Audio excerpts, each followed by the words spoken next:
No one could fix the landowner's truck until an unemployed female mechanic did the unthinkable. Sometimes, when everything seems lost and doors close one after another, destiny puts someone in your path who will change your life forever, even if you don't know it at that moment. The late afternoon sun cast long shadows across the rolling hills of Montana ranch country. As Melanie Buckingham walked along the gravel road leading to Douglas Ranch, her worn work boots crunched against the stones with each step, and the weight of the borrowed red toolbox made her right arm ache with every movement.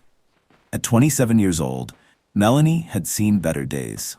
Her last tool of her own, her father's legacy, had been sold 3 months ago to pay the rent. And since then, she had knocked on the door of every garage, every farm equipment shop, and every diesel repair station in the county looking for work. The call had come that morning unexpectedly. Sarah Chen, her former mentor and owner of the shop where Melanie had apprenticed for 5 years before it closed, had spoken to her with a mixture of urgency and cautious hope in her voice. "Melanie, I need you to go to Douglas Ranch. There's a man there, Charles Douglas, who has a problem with his work truck. 5 different mechanics have already gone, including certified techs from the city, and no one has been able to fix it. She's desperate." Sarah paused, and Melanie could hear the concern in the silence that followed. "I have to warn you, though. Charles is old school. Traditional ranching family. He wasn't thrilled when I told him I was sending you. But I told him you're the best diagnostic mechanic I've ever trained, and that's the truth. This is your shot, Mel. Don't let him or anyone make you doubt what you can do." As she approached the weathered wooden entrance of the ranch, Melanie felt her heart accelerate, with a mixture of desperation and determination. The iron gates rose before her, framed by split-rail fencing that seemed to stretch endlessly toward the horizon. Through the opening, she could see the extensive property, green pastures dotted with cattle, equipment barns, and in the background, a ranch house that radiated the rugged independence of generations who had worked this land. A ranch hand, a lean man in his 60s with a sweat-stained cowboy hat and a sun-weathered face, approached from inside the property. He looked her up and down, his expression shifting from curiosity to barely concealed doubt. "Are you the mechanic Sarah sent?" he asked, his tone hovering somewhere between disbelief and amusement. "Yes, sir. Melanie Buckingham at your service," she replied, extending a grease-stained hand that the man shook with unexpected firmness. "I'm Tom, the foreman. Mr. Douglas is waiting for you," he said, then added more quietly, "But I'll warn you, ma'am, he wasn't exactly jumping for joy when he heard Sarah was sending. Well, when he heard it was you coming." As they walked toward the equipment yard, Tom continued talking, his weathered voice carrying both warning and what might have been sympathy. "That truck is the heart of this operation. Without it, we can't transport equipment to the far pastures. We can't haul feed. We can't get supplies when we need them. We've been limping along for 3 weeks now, renting equipment at rates that are bleeding us dry. And every day that passes means Mr. Douglas gets more frustrated and more skeptical that anyone can actually fix the damn thing." As they rounded the corner of the main barn, Melanie could see the infamous truck that had caused so much trouble.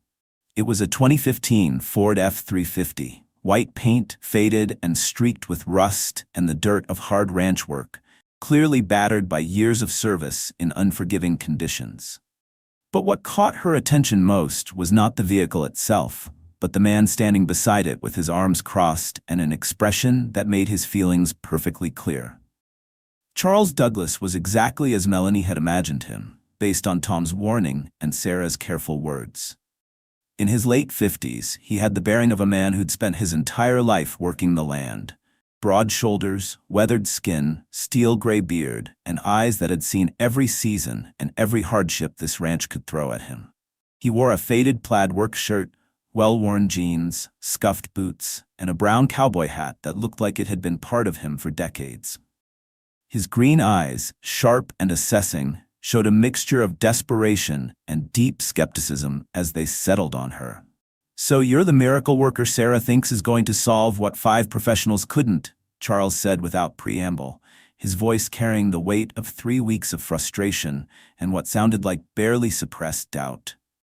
Forgive my skepticism, Miss Buckingham, but I've had mechanics come through here with fancy certifications and years of experience, and every last one of them left saying this truck needs a new engine. That's $120,000 I don't have budgeted, and frankly, I'm running out of patience and options. Melanie set down her borrowed toolbox with deliberate care, meeting his gaze directly despite the flutter of anxiety in her chest. She had heard that tone before, dozens of times. The doubt wrapped in politeness, the assumption that she couldn't possibly know what she was doing. The unspoken question hanging in the air, can a girl really fix what men couldn't? Melanie Buckingham, Mr. Douglas, she replied, her voice steady despite the weight of this moment, her last chance, pressing down on her shoulders. And I'm no miracle worker, sir. I'm just a mechanic who doesn't give up easily and who learned from the best. My father taught me that every machine has a story to tell. You just have to know how to listen. Charles studied the young woman in front of him, the grease-stained coveralls, the auburn braid escaping from under her backwards baseball cap, the determined set of her jaw, and something in those green eyes that told him she'd faced her share of battles.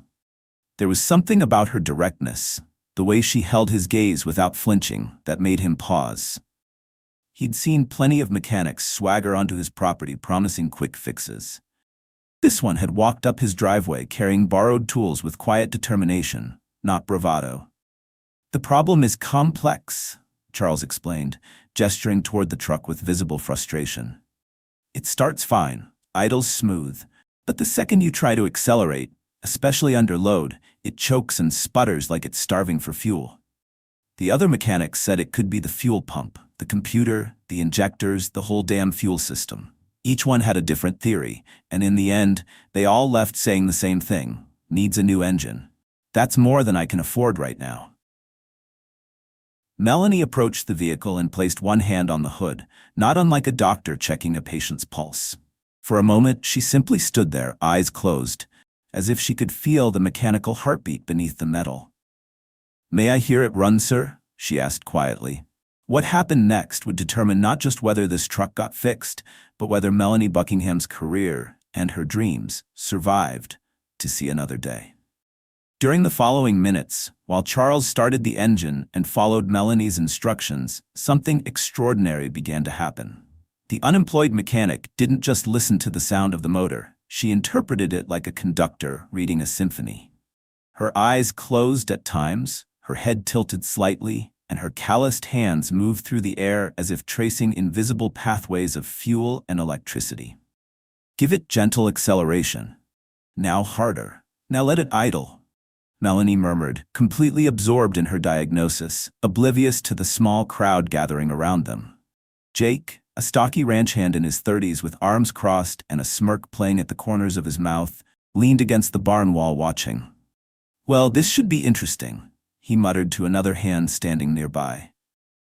"Wonder how long before she gives up like the rest." But Tom, the foreman who'd walked Melanie in, found himself watching with growing curiosity. There was something different about this one. A focus and intensity the other mechanics hadn't shown. They'd arrived with their diagnostic computers and fancy equipment, spending hours plugging things in and scratching their heads. This young woman was listening, really listening, as if the truck were speaking directly to her. Maria Rodriguez, the ranch office manager who'd been watching from the doorway of the main building, moved closer. In 10 years at Douglas Ranch, she'd learned to read Charles's moods, and right now she could see the war playing out across his weathered features. Frustration battling with something that looked almost like hope. Charles, who had started the day convinced this was going to be another waste of time and another blow to his dwindling patience, found himself observing this young woman with growing fascination. She had the kind of focus he recognized in people who truly knew their craft, the way his father used to assess cattle, or how his late wife could predict weather patterns just by reading the sky. There was knowledge here, real knowledge, not just book learning. After nearly 20 minutes of this methodical analysis, listening, asking Charles to repeat certain acceleration patterns, occasionally dropping to her knees to place her ear near different parts of the engine, Melanie finally opened her eyes, The expression on her grease-smudged face was one of absolute certainty. "Mr. Douglas, you can shut it down now," she said quietly. The engine fell silent. 5 people stood in that dusty equipment yard, all waiting. Jake's smirk had faded into genuine curiosity. Tom had removed his hat, holding it in both hands. Maria had her arms wrapped around herself, hoping against hope. And Charles Douglas, rancher and skeptic, found himself holding his breath. "Well?" Charles asked, his voice rough with 3 weeks of accumulated frustration and something that might have been the first stirrings of belief. Melanie straightened, wiping her hands on her coveralls, and looked him square in the eye. "I know what's wrong with your truck, Mr. Douglas, and I can fix it." What neither of them knew was they were about to embark on an adventure that would challenge everything they thought they knew about competence, trust, and breaking barriers. Melanie walked to her toolbox and retrieved a small flashlight and a mechanic's stethoscope, an old-fashioned tool her father had taught her to use when diagnostic computers couldn't tell the whole story. She positioned herself under the hood, her movements precise and deliberate, ignoring Jake's theatrical sigh from across the yard. "The other mechanics were partially right," Melanie began, her voice steady and professional as she pointed to various components. "There is a problem with the fuel system, but it's not what they thought. Come here, Mr. Douglas, I'll show you." Charles moved closer, his weathered hands gripping the edge of the hood. Despite himself, he was intrigued. "See this fuel pump? The previous mechanics probably tested it, found it had correct pressure, and assumed it was working fine. But there's something they didn't check." Melanie connected her stethoscope to different points along the fuel line, her brow furrowed in concentration. "The problem isn't the main pump. It's the fuel pressure regulator. It's working intermittently, like a valve in your irrigation system that opens and closes at the wrong times. When you accelerate and the engine demands more fuel, the pressure fluctuates wildly, causing the engine to choke. It's like trying to water your fields with a hose that keeps crimping."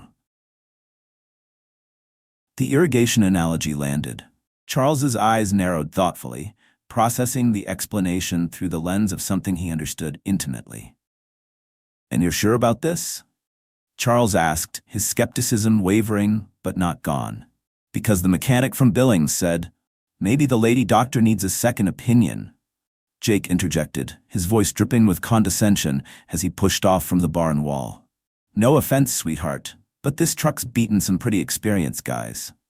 The silence that followed was sharp as broken glass. Melanie's jaw tightened almost imperceptibly, and for a moment Maria thought she might snap back. Instead, Melanie took a slow breath, set down her tools with deliberate care, and turned to face Jake with a calm that somehow carried more weight than any angry retort. "None taken," she said evenly, her green eyes steady. "Experience matters, you're right, but so does listening to what the machine is actually telling you instead of what you assume it should be saying. The regulator is failing. I stake my reputation on it." Tom, who'd been watching the entire exchange with quiet attention, stepped forward. "How do we know for certain, Miss Buckingham?" "I can prove it," Melanie replied, turning back to Charles. "I can create a temporary bypass of the regulator. If the truck runs perfectly with the bypass, then we know for certain that's your problem. The part costs about $1,800 to replace properly, but I can show you I'm right without you spending a dime." Charles studied her face, the smudge of grease on her cheek, the determined set of her jaw, the honesty in those eyes that had clearly seen their share of doubt. Something in him recognized the kind of person who'd been underestimated their whole life and learned to let their work speak louder than their words. "How long?" he asked. "Give me until tomorrow afternoon to rig the bypass and test it. And if it doesn't work, then I walk away without charging you a cent, and you've lost nothing but time."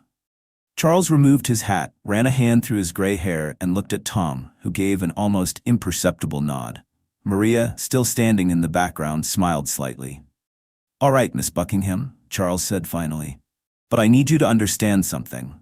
This ranch is the livelihood of 15 families, including mine. I can't afford more experiments that go nowhere."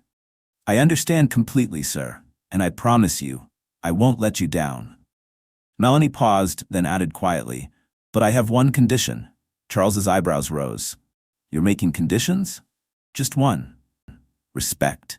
I don't need anyone to believe I can do this job, but I need them to let me do it without commentary. Her gaze flickered briefly toward Jake, then back to Charles. For the first time since she'd arrived, Charles Douglas smiled, small but genuine. Fair enough, you've got a deal. In her mind, this was more than a mechanical repair. It was a lifetime of proving she belonged. And this was her last shot. That night in the Sunset Motel, the cheapest place Melanie could find, sleep refused to come. She lay staring at the water-stained ceiling, her father's voice echoing through her mind. Let the machine tell you its story, Mel. Don't force your assumptions onto it. Listen. She pictured his calloused hands guiding hers over an engine block when she was 12, teaching her to feel the vibrations, to hear the whispers in the mechanical symphony. God, she missed him. And she'd sold his tools, the last pieces of him she'd had, to survive another month. This had to work. Dawn found her at Douglas Ranch before the sun fully crested the mountains, borrowed tools arranged with meticulous precision on a clean tarp. She was tightening a hose clamp when boots crunched on gravel behind her. Figured you could use a hand, Tom said, his weathered face kind in the early light. If you'll have me. Relief flooded through her. I'd appreciate that, Tom. Thank you. As she worked, explaining each connection to Tom's genuinely curious questions, Melanie felt some of the previous night's anxiety ease. An engine is like a heart, she said, her hands moving with practiced confidence. Everything's connected. You can't fix one part without understanding how it affects the whole system. Tom nodded slowly, watching her hands create the bypass with surgical precision. My daughter's studying engineering at Montana State. Gonna show her this when she's home next. Maria appeared carrying 2 steaming cups of coffee. Thought you could use this. She handed one to Melanie. I was the first woman Charles hired for the office, 15 years ago. He's stubborn, but he learns. Eventually. At 8 o'clock, Charles's truck pulled up. He climbed out carrying another coffee, his expression cautious. Miss Buckingham, about yesterday. Jake was out of line. I should have said something sooner. You're saying it now, Melanie replied, accepting the peace offering. That matters. By 8:30, word had spread and ranch hands gathered in the equipment yard. Melanie took a steadying breath and turned the key. The engine roared to life, smooth, powerful, perfect. She accelerated gently, then harder. No choking, no sputtering, just pure, healthy mechanical thunder. Jake, standing at the back of the crowd, shook his head slowly. I'll be damned, she actually did it. Charles stood motionless, emotions flickering across his weathered face. Relief, disbelief, and something that looked like shame. He removed his hat slowly, holding it against his chest in a gesture as old as the West itself, and extended his other hand to Melanie. Their handshake was firm, equal, and said everything words couldn't. Both felt that something had changed. It wasn't just about a fixed truck. It was about 2 people learning to see past their assumptions. The ranch office was a museum of Douglas family history. Black and white photographs of generations working this land, rodeo ribbons faded with age, and a worn leather chair that had probably seated 3 generations of ranchers. Charles gestured for Melanie to sit, then settled behind the desk with visible discomfort, as if the conversation ahead was unfamiliar territory. Miss Buckingham, I need to say something plainly. He met her eyes directly. I was wrong to doubt you because of your gender. That's the truth of it. My father raised me a certain way, and I've been slow to see past those old assumptions. You're a damn fine mechanic, and you deserve better than the skepticism I showed you. Melanie nodded carefully, years of similar promises and subsequent disappointments making her cautious. I appreciate that, Mr. Douglas. Charles, please. He leaned forward, his weathered hands folded on the desk. And I didn't bring you in here just to apologize. This ranch runs a 12-vehicle fleet. Trucks, tractors, a combine, hay balers.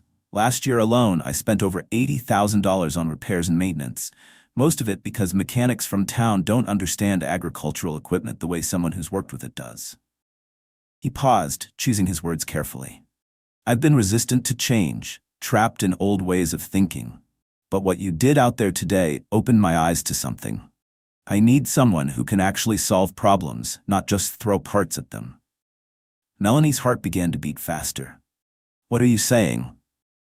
I'm offering you a position as Douglas Ranch's resident mechanic, $18,000 a month, full workshop that I'll equip to your specifications, and housing on the property. You'd be responsible for maintaining our entire fleet." The number hit Melanie like a physical force, more than she'd ever been offered, more than she'd dreamed possible 3 months ago when she'd been selling her father's tools. "What?" The question came out more vulnerable than she intended. "Is this because I'm good, or because it looks progressive to hire a woman?" Charles held her gaze. "Because you're the best mechanic I've seen in 30 years of ranching. Gender doesn't change that fact." His phone buzzed. He glanced at it, then turned the screen toward Melanie. Sarah Chen's face appeared on a video call. "Melanie," Sarah said warmly, "Charles just told me what you did with that fuel regulator. I trained you, but I'll be honest, you're better than I ever was. Take this job, you've earned it." Melanie felt tears threatening, but blinked them back. "I have one condition. If I'm hiring apprentices or assistants, I do it based on skill alone, no restrictions based on gender or anything else." Charles extended his hand across the desk. "You have my word." This handshake sealed more than employment. It sealed mutual respect, partnership, and the beginning of something neither had expected. Sometimes dreams we thought impossible return in the most unexpected way, carried by people brave enough to see past their prejudices. 2 weeks later, Melanie stood in the doorway of her new workshop, barely able to process what Charles had created. The space was cathedral-like, 30 feet high with skylights flooding the concrete floor with natural light. A professional hydraulic lift dominated the center, surrounded by rolling toolboxes, a computerized diagnostic station, air compressors, and every piece of equipment she'd mentioned in passing. It was more than she'd imagined. It was everything. Alone that first evening, she ran her hand along the pristine workbench and whispered to the empty air, "Dad, I made it. I finally made it." Charles had given her an ambitious assignment: comprehensive evaluation of the entire fleet. For 5 days, Melanie worked from dawn until well past dark, documenting every vehicle's condition, identifying potential failures before they happened, and creating a maintenance schedule that would revolutionize the ranch's operations. Tom became her shadow, absorbing everything she taught. Maria's teenage son, Marcus, started appearing after school, his curiosity about engines overcoming his shyness. And then there was Riley, a 12-year-old girl from a neighboring ranch who'd heard about the lady mechanic and showed up one Saturday morning with wonder in her eyes. "I didn't know girls could be mechanics," Riley said, watching Melanie diagnose a tractor's electrical system. Melanie looked up, seeing herself at that age. "Girls can be anything, Riley. We just have to fight harder to prove it. But that's changing, and you're part of that change." She held out a wrench. "Here, let me show you the right way to hold this." The 18-page report Melanie delivered to Charles was more than mechanical assessment. It was business strategy, projected savings, efficiency improvements, preventive protocols that would extend equipment life by years.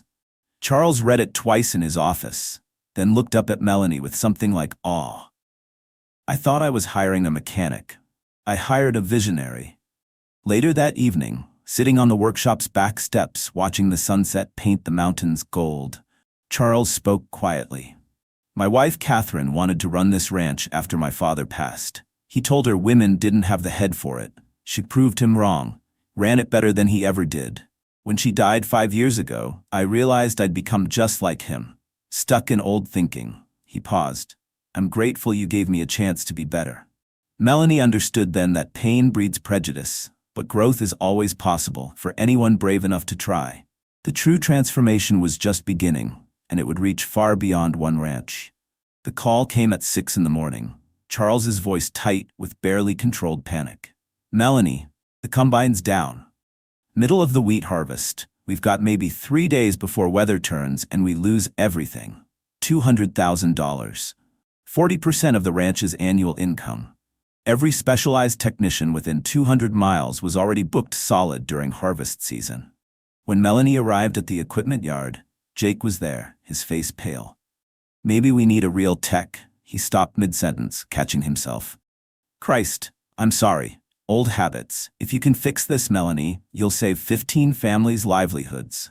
The journey to the broken John Deere S780 took them 3 miles into golden wheat fields glowing in the late afternoon sun. The massive harvester sat silent and useless, a $500,000 monument to mechanical failure at the worst possible moment. Melanie circled the machine, Tom and Marcus already pulling out diagnostic equipment without being asked. Riley had insisted on coming, standing at a respectful distance, her young face serious with understanding of what was at stake. Electrical system, Melanie murmured after an hour of testing. Something's creating an intermittent ground that's killing the whole harvest control module when it activates.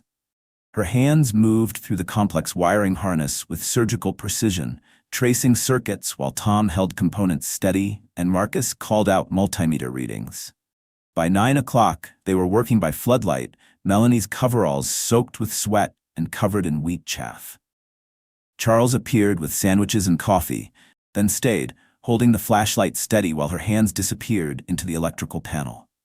"I'm scared," Melanie admitted quietly around midnight, her voice cracking with exhaustion. "What if I can't find it? What if?" "Scared means you care," Charles said, his weathered hand steady on her shoulder. "That's exactly why I trust you." At 2 in the morning, Melanie's fingers found it, a single wire in the main harness with damaged insulation, grounding intermittently against the frame. 15 minutes of careful repair, and the harvester roared back to life, its lights blazing against the star-filled Montana sky. Charles's relief was profound and wordless. When he finally spoke, his voice was thick. "You didn't just save the harvest, you saved this ranch." The wheat harvest resumed at dawn, and with it 15 families breathed easier. This successful repair would reach the ears of other ranchers, opening doors that would challenge not only Melanie's skills, but her understanding of her own worth. Word traveled fast through Montana's agricultural community. Within a week of the harvest save, Melanie's phone rang constantly. Ranchers, farm cooperatives, equipment managers. Many specifically asked for that woman mechanic from Douglas Ranch. And Melanie couldn't always tell if the requests came from genuine respect or mere curiosity about the novelty. Riley had officially become her apprentice, spending every afternoon after school in the workshop. Marcus enrolled in a diesel mechanics program at the technical college, his decision made after watching Melanie work through that long harvest night. When Robert Patterson from Riverside Ranch called about his broken hay baler, a $3.5 million machine critical to his operation, Melanie hesitated. "Charles, I don't want to neglect my responsibilities here." Charles leaned against the workshop doorframe, arms crossed, a slight smile on his weathered face. "Melanie, you've got this ranch running better than it has in 20 years. Take the outside work. Build your empire. That's what good business looks like." Patterson's reaction when Melanie arrived, Riley in tow for the learning experience, was carefully neutral surprise. "Well, I'll be. You're younger than I expected." He didn't say "and a woman," but it hung in the air anyway. Melanie spent 10 minutes listening to the baler's hydraulic system, her hands tracing lines and feeling temperatures. "Hydraulic oil cooling system," she announced. "The thermal regulators failed. Oil's overheating under load, losing viscosity, causing your pressure drops." Patterson's jaw dropped. The factory tech spent 2 days here and couldn't figure that out. Riley watched Melanie's confident diagnosis with awe. Later, driving back to Douglas Ranch, she asked, "How did you know so fast?" "Mechanical intuition," Melanie explained. "It's not magic, it's pattern recognition from thousands of hours of experience. Your hands learn to feel what's wrong, your ears learn to hear it. You'll develop it too." Patterson's endorsement spread like wildfire. "Gender doesn't matter, skill does. And that woman has more skill in her little finger than most certified techs have in their whole body."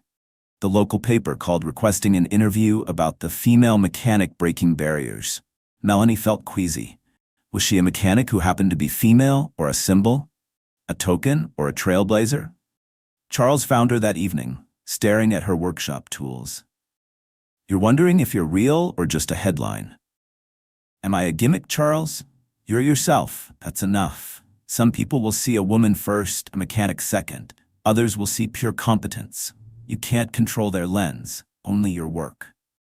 Those doors were about to open in ways that would force Melanie to confront not only external barriers, but her own understanding of what success really meant.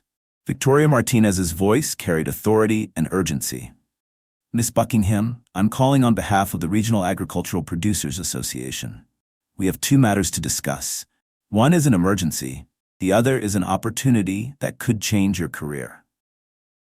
The meeting in Billings revealed the stakes. A grain processing cooperative serving 200 farming families had suffered catastrophic equipment failure. Certified technicians from across the country had failed to diagnose the problem. The second matter made Melanie's stomach drop. National Agritech Corporation wanted her as technical director, $75,000 monthly, managing 20 technicians, national profile. They specifically mentioned their diversity initiative, Victoria added carefully. "But there's a condition: solve the cooperative's problem first." Melanie felt nauseous. "They want me because I'm a woman." Charles, who'd accompanied her to the meeting, spoke quietly. "Maybe they do, but you'd excel anyway. The question is whether you want success that comes with asterisks attached." That night, Melanie paced her workshop, her father's borrowed toolbox, now her own again, repurchased with her first paycheck, sitting in the corner like an anchor to who she really was. Her phone lit up with a video call from Sarah Chen. "You don't need their validation, Mel. You never did. You've been chasing permission to exist in this space your whole life. When does it end?" The workshop door opened. Riley stood there in pajamas, her young face worried. "Are you leaving us?" The question shattered something in Melanie. She'd been so focused on proving herself to the world that she'd forgotten she'd already proven herself to the people who mattered. She'd built something real here. Mentorship, partnership, family. Dawn found her in Charles's office. "I'm not taking the corporate job, but I want to solve the cooperative's problem, as a consultant for Douglas Ranch, not as someone's diversity hire." Charles studied her face, then smiled slowly. "Counteroffer, 25% partnership. You didn't just work for this ranch, you built it with me. Make it official." Their handshake transformed from employer-employee to equal partners. The media attention was immediate and intense. Female mechanic tackles impossible repair. National news cameras requested access. Melanie felt the weight of becoming a symbol she'd never asked to be. But this time, she'd do it on her own terms. The repair they were about to face would be the most complex of their lives, but also the one that would define not just Melanie's future, but the future of every woman who dared to dream beyond boundaries. The grain processing cooperative sprawled across 5 acres. Massive silos, conveyor systems, and in the center, the silent Italian-German-American integrated processing line that represented the economic lifeline for 200 farming families. National news vans lined the parking lot, cameras tracking Melanie's arrival like she was a celebrity rather than a mechanic with a job to do. Carmen Rodriguez, the cooperative's director, met her with desperate hope in her red-rimmed eyes. "Miss Buckingham, you're our last chance. If we can't process this harvest, families lose everything." Melanie blocked out the cameras and focused on the machine. A complex beast of European engineering and American modifications that had defeated 6 certified technicians. Tom, Marcus, and Riley worked alongside her, documenting every measurement while reporters hovered at a respectful distance. 8 hours of methodical analysis revealed the truth. Not one failure, but 3 separate problems, creating a cascade effect that shut down the entire system. A temperature sensor sending false readings, a clogged hydraulic filter, a timing error in the control software that only manifested when the other 2 factors aligned perfectly. "Brilliant detective work," Tom murmured, watching Melanie trace the interconnected failures. The repair took 2 days of intensive work under the national spotlight's glare. When doubt crept in, the complexity overwhelming, the media pressure suffocating, Jake arrived with the entire Douglas Ranch crew, tools in hand. "Figured you could use backup," Jake said simply, the man who'd once doubted her now standing beside her without hesitation.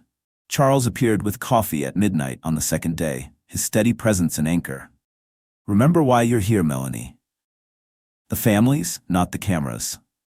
At dawn on the 3rd day, Melanie activated the system. The processing line roared to life, smooth, powerful, perfect.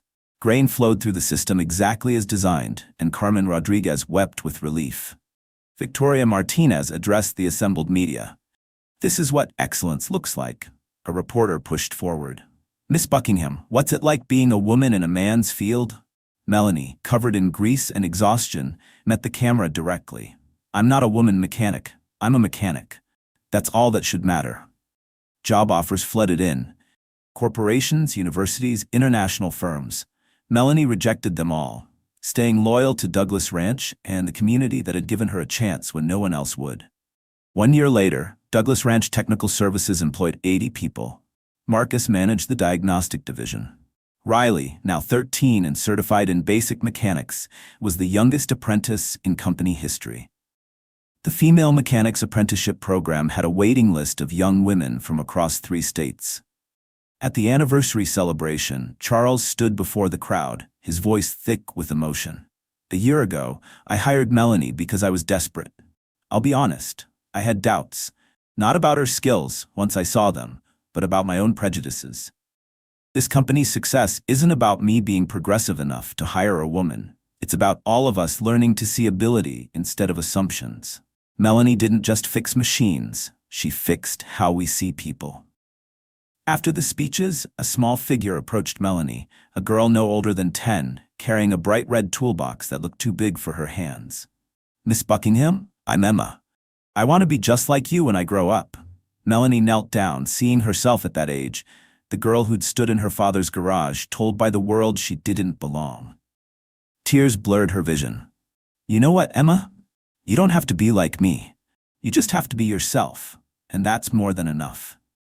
In the golden afternoon light of the workshop, Melanie stood surrounded by 6 young female apprentices, their coveralls smudged with honest work, their faces bright with possibility. She caught Charles watching from the doorway, smiling at the legacy they'd built together. Not just a business, but a future where barriers crumbled with every wrench turned, every engine diagnosed, every young woman who learned that her dreams had no limits. True miracles don't happen by chance, but when preparation meets opportunity, and when we have the courage to be ourselves, despite a world that demands, we prove our worth again and again. Greatness is not measured by breaking barriers, but by ensuring those barriers never rebuild behind us. Melanie showed us that excellence has no gender, only dedication, skill, and the courage to stand firm in who you are. If this story moved you the way it moved me, don't forget to like this video and subscribe to the channel so you don't miss more stories that remind us that with perseverance, integrity, and the courage to be ourselves, we can transform not just our own lives, but the world around us. Leave a comment telling me where you're watching from. I love hearing from you. Until next time, remember, your worth is not determined by others' beliefs about you, but by the excellence you bring to everything you do.